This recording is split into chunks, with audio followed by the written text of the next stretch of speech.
All right, listeners, I think you know that we are part of the Radiotopia network, which is basically a network built on the idea that you should support the most creative, independent audio makers around.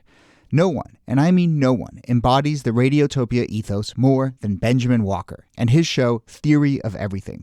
Benjamin, who I've known for a long time, has been making beautiful, personal, sprawling audio documentaries for decades that help us understand the very strange world we live in.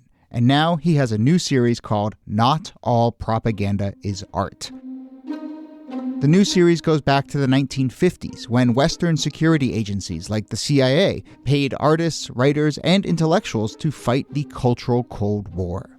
The CIA funds were free. I mean, no one was told what to say. Gloria Steinem, activist who sees the CIA as a sort of enlightened pal or rich uncle, there is another viewpoint. Look, if you're listening to this show, I know you like secret histories. I know you like a mix of culture and politics and shadowy figures. So what are you waiting for? Not All Propaganda is Art from Benjamin Walker. You can find it now wherever you listen or at theoryofeverythingpodcast.com. This episode is brought to you by Progressive. Progressive helps you compare direct auto rates from a variety of companies so you can find a great one, even if it's not with them. Quote today at Progressive.com to find a rate that works with your budget. Progressive Casualty Insurance Company and affiliates. Comparison rates not available in all states or situations.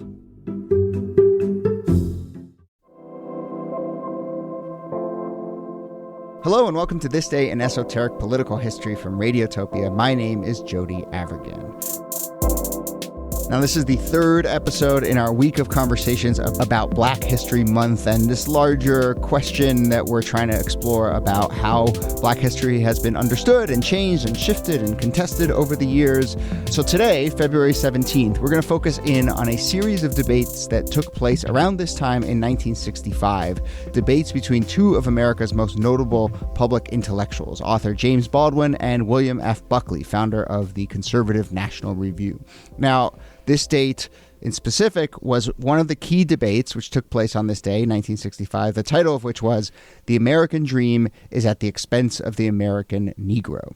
So here to discuss the Buckley versus Baldwin debates, what they say about how we think about Black history and American history are, as always, Nicole Hemmer of Columbia and Kellie Carter-Jackson of Wellesley. Hello there. Hello, Jody. Hey there. And our special guest for this episode is Nick Buccola, professor at Linfield University and author of the book. Title is The Fire is Upon Us, James Baldwin, William F. Buckley Jr., and the Debate Over Race in America. So, Nick, thank you so much for doing this. Yeah, thanks so much for having me. Excited to be here with all of you. So, as I've sort of started to get my head around these debates, I mean, one really interesting thing is kind of trying to explore who was trying to get what out of the debates. And so I'm curious if you can just talk a little bit about Baldwin and Buckley and like what their goals were. And then we'll talk about the sort of substance and so forth. But it feels like there's a lot of parallel and weirdly intersecting goals for even taking this on. Yeah, absolutely. So, I mean, just to give folks a sense of the context, it's February 18th, 1965. We're in the midst of the Selma campaign for voting rights.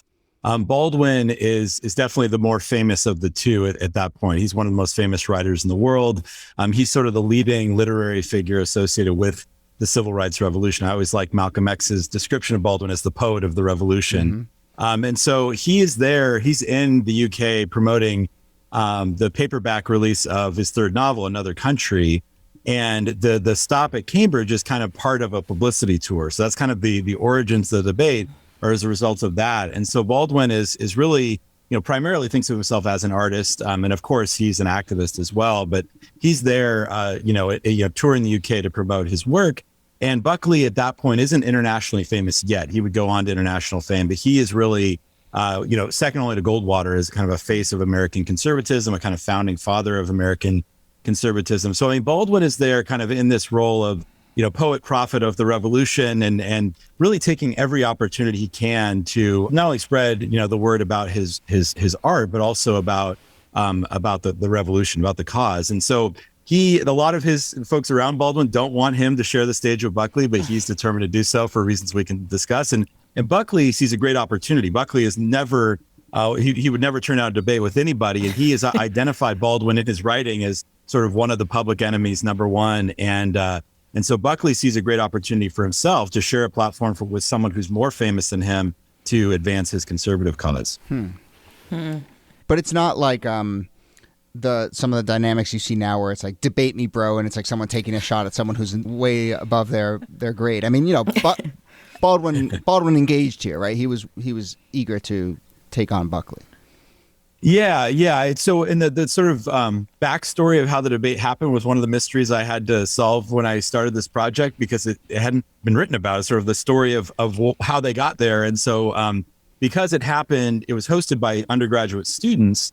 When I was starting the research 50 years on from when they hosted it, many of them were still alive. Many of them still are still alive today. And I was able to interview them, which was really cool. Having worked in the 19th century prior to this book, I was unable to get any of those folks to return my calls. And so the students from Cambridge gave me the story of how it happened. So it kind of happened by accident, in the sense that, Baldwin was on this publicity tour. His publicist reached out to Cambridge, said, "Hey, would you host James Baldwin for an event to promote his book?" And they, this undergraduate student said, "Well, we are a debating society. We are one of the world's oldest debating societies. So he cannot come for a book event, but he can come to debate some of the themes from his writing." And so from there, it kind of they stumbled into this invitation to Buckley, and it kind of worked out perfectly. He was sort of out of central casting for the perfect person to debate Baldwin on race and the American dream. So it worked out. But yeah, Baldwin was not somebody who was, he had accepted debating invitations to, even debate people as infamous as James Jackson Kilpatrick, leading salesman for segregation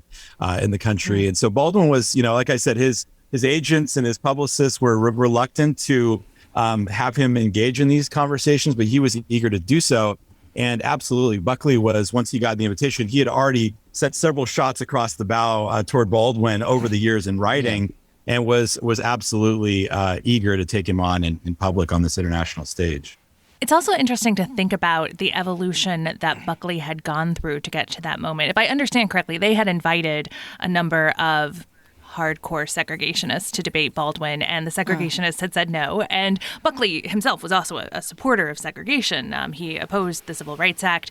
But the way that he talked about segregation and racism had really evolved over the years, because it was only, 7 years earlier that he had written this piece called Why the South Must Prevail, in which he was arguing that the white South must prevail because Black people were the lesser race. That doesn't seem to be the argument that he's bringing to the table in 1965. Yeah, that's a great point, Nicole. I mean, the thing about Buckley is that he had, in the 10 years that he, from when he founded National Review in 1955 to appearing with Baldwin in 1965, Buckley says on questions of race and civil rights, his goal for the magazine and for his, kind of overall political project was to offer a sort of non-racist, but not reflexively racially egalitarian politics of race. And so he was trying to walk this really fine line, which ends up being this kind of ever-evolving kind of genteel form of white supremacy. This is what I argue in the book. And so Buckley, is trying to sort of offer a respectable conservative position of resistance to Black liberation. And so that's part of the reason why he's absolutely eager, again, to engage Baldwin, who he sees as this dangerous radical, hell-bent on overthrowing Western civilization, hell-bent on overthrowing the American constitutional system, and so on and so forth. And Buckley wants to say, like, I'm here as somebody who's got a reasonable position of gradualism, of slow process on questions of race. And Baldwin is this dangerous radical who wants to overthrow, he says to these Cambridge students, not only the faith of our fathers, we Americans, but the faith of your fathers. So Baldwin, he wants to paint Baldwin as this threat to something much larger than the specific questions before the audience.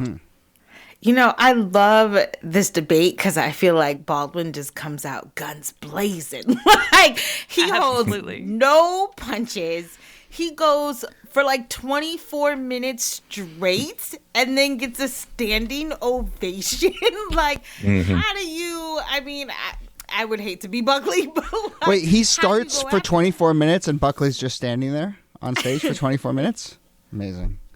That's right. Yeah. And so the way the debate was set up, Kellie's right. I mean, it's amazing, the high drama of that moment, right? You think about, that moment in world history, right? Where, across the ocean, we're literally, if folks have seen the Ava DuVernay's film Selma, the scene across the ocean, the same night is the scene that there's a protest in Marion, Alabama, and Jimmy Lee Jackson ends up being mortally wounded that night. So it's like there's all international headlines about the civil rights struggle. Sheriff Jim Clark is on televisions and newspapers all over the world with his cattle prod, all these things.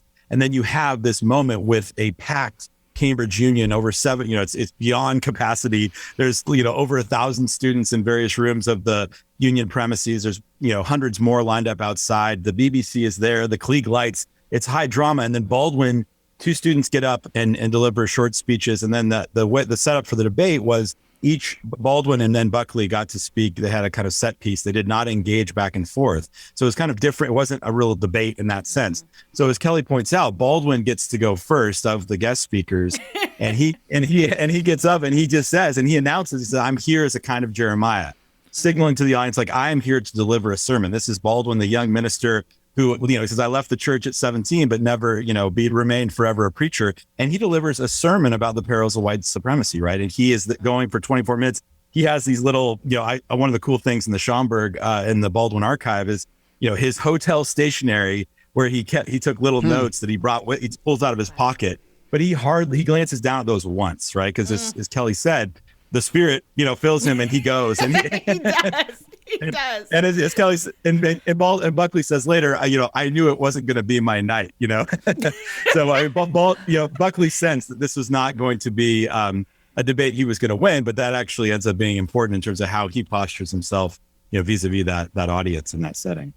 Well, I think that's really important because Buckley seems to also be filled with a spirit, and that is the spirit of grievance over Baldwin's fame, because he comes up to the microphone and he's like, this isn't really fair because he's black, so he has an advantage in this debate, and we have to think of him as a white man in order for us to actually have a fair debate, which is a wild thing to say and is a real reversal of the power dynamics that you're seeing unfold on television in Selma. Right? You're seeing Black people being beaten and killed by mobs and police. And here Buckley is saying, you have an unfair advantage because you are Black.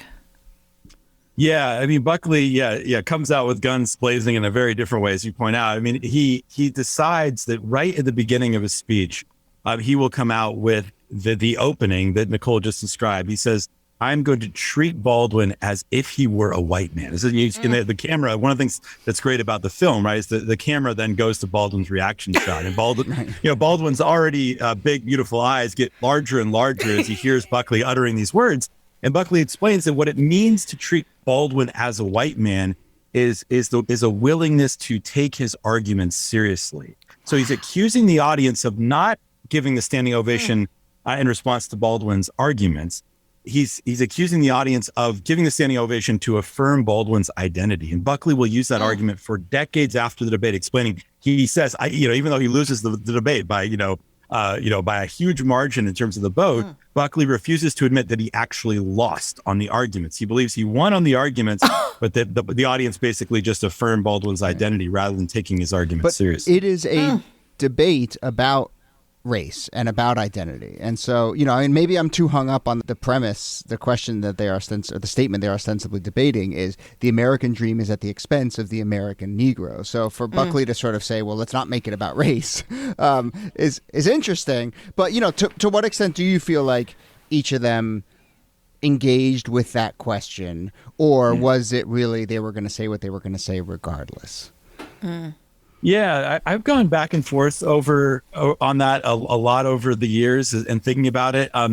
I think, in a way that each of them had sort of certain points they wanted to get across, and the motion was sort of secondary. But I think that they do, I've come around to the view that I think that each in their own way does address the motion. I mean, if you think about the motion, the way it was framed by the students at Cambridge, the American dream is at the expense of the American Negro, right? That was the framing, that was the motion they were asked to debate. Baldwin, he does it in a way that if you think about his speech and the more you watch it or read it or listen to it, I think it kind of hits you in different ways. But essentially, one of the things he does, he tries to think about that motion, the question of the American dream, from a couple different perspectives. One is from the perspective of what he calls the subjugated, right? The sort of targets of white supremacy. And then he also thinks about it from the perspective of the subjugators, the would-be beneficiaries of white supremacy. And Baldwin argues in this kind of sermon, that essentially all are victims here, right? He talks about the millions of details of every day that communicate to the subjugated that their lives don't matter, right? And he talks about the landladies, the landlords, the police officers, the insurance agents,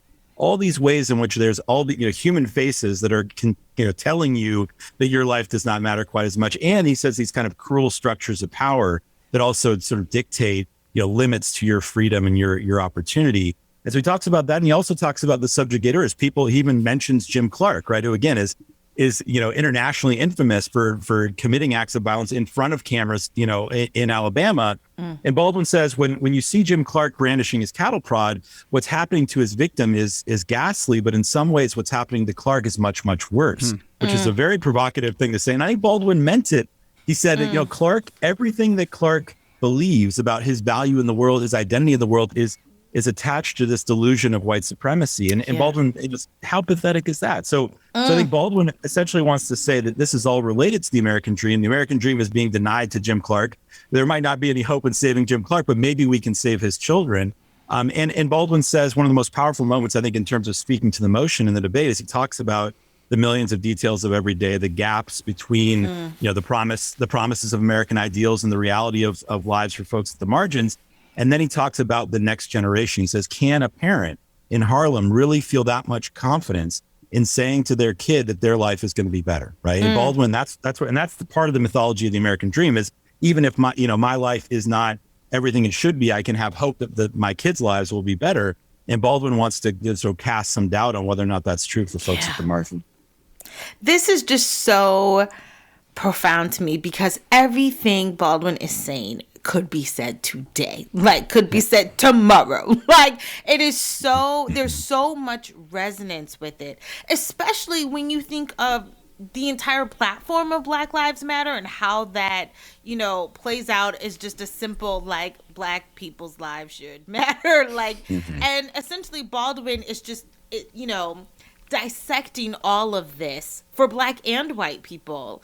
And so much about this debate just, again, I can't get away from it, and I also can't get away from just how much it relates to today. That's really the genius of Baldwin, is that he's when he says, I'm Jeremiah, Jeremiah's a prophet, right? It's a person that, gives you the truth that you kind of don't want to hear, but also gives you, predictions into the future that you don't really want to believe. Kind of bleak prospects about what the future might hold. And it's interesting the way that Baldwin sort of does the reverse of what Buckley does. Whereas Buckley says, well, we have to set aside race to have this conversation. Baldwin is saying we have to move beyond just talking about Black people. We have to talk about the moral injury to everyone involved in this system of white supremacy. And it's such an interesting inversion because of how capacious he is in his analysis compared to how narrow Buckley feels he has to be. Mm-hmm.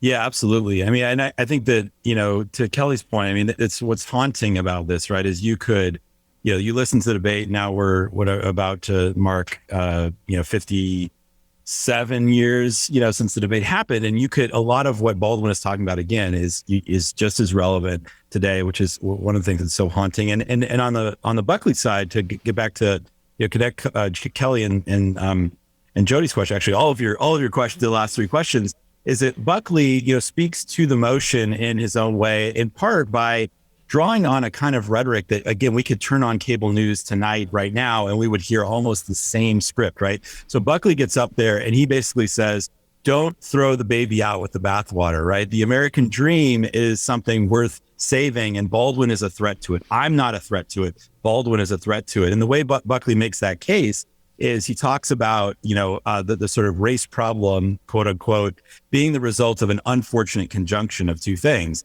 And his conjunction is really interesting and really relevant to our own politics, right? He says that there are individual racists out there. There are a few bad apples, if you will, right? And he basically says those people need to be convinced to not be so racist. What's interesting about that is a couple things. One is that Buckley is avoiding sort of any attention to structural racism, right? Very quite intentionally. And he uses that, I'm quoting him directly, individual racist is what he says. And he's also excluding himself from the category of racism. So as Nicole pointed out, for years and years and years, Buckley had been making arguments in National Review, and he would continue to make these arguments that were by any definition white supremacist, right? And there's all sorts of ways that they were, and we can get into that in more detail if you'd like. But then he's saying that what I've been doing is not racist, right? The people who are the sort of demagogues, the George Wallaces of the world, I don't like them either. I'm doing something much more respectable. But then the other part of the conjunction, Buckley says, and this is another quote, is failures of the Negro community. And so he uses the community on the one side and the individuals on the other side. Now he's saying that the Negro community, quote unquote, is not taking advantages of the opportunities that we have made available to them. And I call on James Baldwin to kind of be a latter day Booker T. Washington and encourage his people, quote unquote, to take advantage of the opportunities that we have given them. And yes, we should give them more opportunities in the fullness of time, right? This is the kind of rhetoric of Buckley. So, and that, again, I think we can see that in our politics today. Some of those same tropes are being used on questions of race. I think in terms of Buckley kind of situated himself, he is in a sense, a poet of his counter-revolution, right? He's kind of at this spot where he's not quite a politician, but he's almost there. And he does end up running for mayor later in 1965. That we could talk about that. But yeah, I mean, so I think Buckley is definitely in the position of making more provocative statements than some politicians, but not really, right? I mean, I think we can see today, there's a kind of way in which the sort of politics of race has definitely become, slightly more subtle, I guess, than it was in like the Buckley of the 1950s. But I do think there's a kind of way in which this sort of leaning in to a kind of a sort of identifying cultural deficiencies and so on. Intellectuals will put it in different ways than politicians will, but I think that's very much still part of our discourse, even if it's a little bit more subtle. I think the moral scolding is not just something that the right continues to do, but I think that you also see moral scoldings in like Black conservatives as well. So when you think about Candace Owens, when you think about Bill Cosby, when you think about other Black public officials that have sort of done this, pull your pants up, get your stuff together kind of rhetoric, it gets reinforced over and over again that it's a perfect dynamic of what Nick just said, which is that like white people are individuals, but Black people are the collective, right? So the problem is you as a whole, never just you as an individual person. All right, back to 1965. This debate happens, as I think you hinted at, the attendees vote overwhelmingly in favor, saying Baldwin won the debate. I believe it was 544 to 164. So there you go. Mm-hmm. Describe for us, my sense is this debate is a real sensation. And then there is immediately calls for, let's do this again. Let's run it back. Was this like the verses of the era? Yeah. So it is a sensation. I mean, it's on the BBC, and then it ends up being, broadcast on American television soon thereafter and other places around the world. And so, the New York Times covers it. There's a story about it, I think a day or two later. And then the New York Times Sunday magazine publishes what they call the condensed transcript, and not super accurate transcript in the Sunday magazine on March 7th, which is Bloody Sunday. So it ends up being, this coincidence of events. And yeah, it becomes this sensation. And I think probably the New York Times story and certainly the magazine piece inspired one of the kings of television of that era, David Susskind, to invite Baldwin and Buckley, and he knew both of them, but was friendly with them and sort of frenemies with both of them in various ways. He invited them to sort of, as you say, run it back and do it again on American television on his show Open End, which was called Open End because it was the last thing on at night, and there was nothing, it was only like 4 channels or whatever, so people could just sit there and talk with David Susskind for hours and hours. And so in May of 1965, right before Buckley declares his candidacy for mayor of New York City, Baldwin and Buckley sit down and have another conversation, a 2-hour conversation with David Susskind. And Baldwin is, it's a dramatic encounter in its own way. There's no recording of it available. They taped over things in those days. And so there's the Museum of Television is still looking for a recording, but based on press accounts and eyewitness accounts, kind of able to cobble together what happened. But it was Buckley's night that second time around. There was no formal vote, but Buckley got under Baldwin's skin in various ways. And Baldwin says he kind of tuned out and lost that night against Buckley. And was that a format thing? Yeah, I think it was partially a format thing. And this is what Baldwin's agent at the time, this guy, Robert Lance, he tried to cancel the Cambridge debate. And that obviously didn't happen. And he really wanted to cancel the open-end appearance. And the way he explained it is he said, Buckley is a master at getting under people's skin. And so in order to deal with him, you have to be cool. And he said, Jimmy is never cool about the world's problems. And so Baldwin says, I was trying to get Buckley to listen. I was trying to reason with him as a human being. I was trying to appeal to, his morality, his religion, and so on. And he just refused to listen. Right. But that's interesting because I think that now a lot of people will say, oh, we don't have these kinds of debates anymore. All we're trying to do is score points, and social media has made that much worse. And, we don't get people who disagree with each other talking at length and really engaging with each other. So I'm curious how you react to that, Nick, and whether there's a little hagiography here, whether we think whether this really was more point scoring than we realize or what. Yeah, those are really, really important questions. Yeah, I think one point just, on what Baldwin is trying to do, right? And it's part of the sort of way he's thinking about his aims that night and these conversations generally is that, Baldwin he's not really there to defeat Buckley, right? He's there, we're all implicated, right? This is one of the things that's so powerful about Baldwin's prophetic voice is that during that speech, right. He doesn't even really, talk directly to Buckley, right? He talks about so many different things, but he also calls out Robert Kennedy, right? For a certain kind of like patronizing liberal attitude that Baldwin sees as really failing to recognize Black humanity.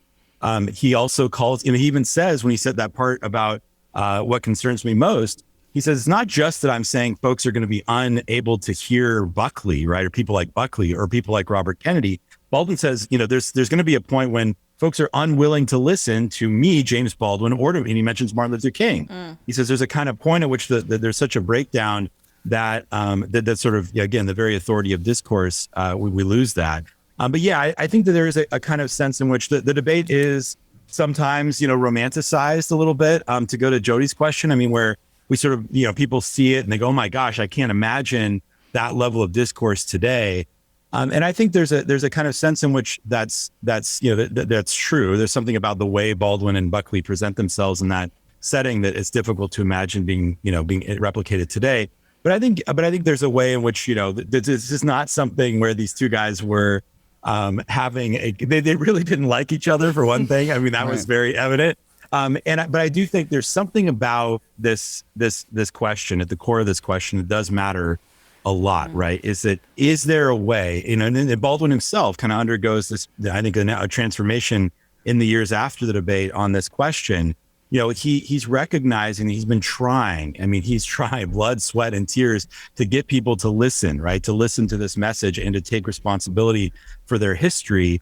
But again and again, and he says in the fire next time, he says, I believe that people can be better than they are. I believe that people can be better than they are. But by 1968, when he's reflecting on the debates with Buckley, it's after King's been killed, right? After Malcolm's killed 3 days after the debate. Medgar had been killed, and so many thousands more, right? And so Baldwin says, as he's reflecting later, I've been forced to reach certain conclusions about human beings that I never wanted to reach, right? So that hope that Baldwin had in the mid 60s, has definitely undergone a transformation. He never loses it. He says we cannot give up hope because as long as we are alive, we have to, you can't treat humanity as an academic matter. And so, yeah, I think there's something about that, though, is how do we engage in these conversations, and to what extent is conversation really what matters as opposed to power, right? And how is conversation related to power, right? I think those are the big questions. So as we wrap up, and to try and tie it into this week of shows that we've been doing about kind of Black History Month and more how the idea of Black history has been contested and discussed and formulated over the decades. Is there something, we hinted at it a little bit, but is there something in these debates that feels like it shifted the way that we talk about Black history, or planted seeds for a shift, or something we can draw to today, or that feels like it was of a different era? Yeah, that's a really good question. I guess one thing about Baldwin that I find especially powerful in thinking about this question of Black history is like history, right? Is Baldwin's obsessed with history, right? The history is there as like this idea that he's always coming back to as the key, coming to terms with our history, both as individuals and as families and as members of communities and as nations. And he's really obsessed with this idea that until we can really be honest with ourselves about our history, we cannot live responsibly in the present, right? So there's something about that I think is so powerful with Baldwin. And then to put it in the context of the debate, this is what I think is another really powerful thing. And Baldwin might be kind of out of step with our times in this regard. But Baldwin thinks part of that is this engagement, right? Is this engagement with people, people that you disagree with, profoundly. And I think that part of that is there is this kind of, radical empathy that we see Baldwin exhibiting in various contexts where he really wants to try to understand where his interlocutor is coming from. But there's also a kind of radical confrontation that Baldwin wants to model, I think, for all of us. I mean, he insists that he will share this stage with Buckley. He insists that he will share a stage with James Jackson Kilpatrick, this infamous segregation, because Baldwin sees it as part of his responsibility to confront those who are weaving the webs of delusion that keep us enthralled, right? So he sees people like Buckley are, very, cleverly kind of, and so there's a kind of way in which I think coming to terms, so part of the way we have to think about Black history is not only raising stories like Baldwin up, but also looking at how Baldwin was engaging with those, who were opposed to him in his time, and trying to understand, what we can learn from Baldwin's engagement. Not that everything Baldwin did or King did or Malcolm did or Lorraine Hansberry, whoever we're talking about, not that everything they did was right, but we might learn from their engagement about how we should engage in the present, because I think that's where we're going to learn a lot about ourselves, not just about the history. All right. Well, let's leave it there. And I will say throughout this episode, every time you were like, and we can get into that, and then Baldwin did this and Buckley did this, we were taking notes. Don't worry. So we're gonna have you on again and get into some of these other stuff, because there's so much fascinating stuff here. But this has been really fantastic. Nick Buccola, the book is The Fire is Upon Us, James Baldwin, William F. Buckley, and a debate over race in America. Thank you so much for doing this. Thank you all. This is great. I appreciate the work you do, and I'm so honored to spend this time with you. And Nicole Hemmer, thanks to you. Thank you, Jody. And Kellie Carter-Jackson, thanks to you. My pleasure. It comes as a great shock around the age of 5 or 6 or 7 to discover that the flag to which you have pledged allegiance, along with everybody else, has not pledged allegiance to you. It comes as a great shock to discover that Gary Cooper killing off the Indians when you were rooting for Gary Cooper, that the Indians were you. It comes as a great shock to discover that the country, which is your birthplace and to which you owe your life and your identity, has not in its whole system of reality evolved any place for you.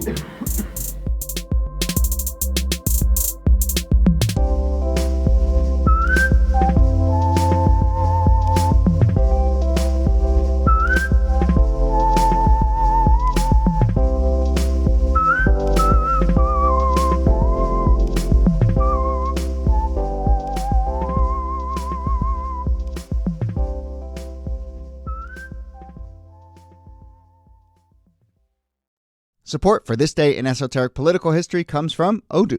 What is Odoo? Well, Odoo is an all-in-one management software with apps for every business need. Odoo has apps for CRM, accounting, sales, HR, inventory, manufacturing, and everything in between. And they're all in one easy-to-use software. And the best part about Odoo? All Odoo apps are integrated, helping you get things done faster and more efficiently. So, when you think about business, think Odoo.